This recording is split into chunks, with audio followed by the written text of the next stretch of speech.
Here at Contra Costa Powersports, we have this very cool Honda 1976 CB750. This bike has 31,000 miles on it, and as far as we know, is all stock and original.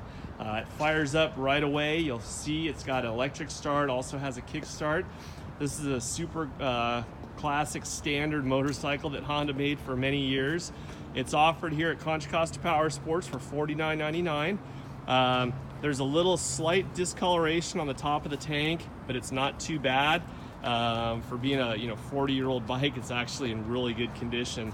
There's no dents anywhere. I mean, there may be some little minor, but as you can see in the video, you'd have to look really hard to find any imperfections on it. Again, $49.99 here at Contra Costa Powersports. Check us out on the web at contracostaps.com, where at any given time we'll have 35 to 40 quality pre-owned bikes just like this one.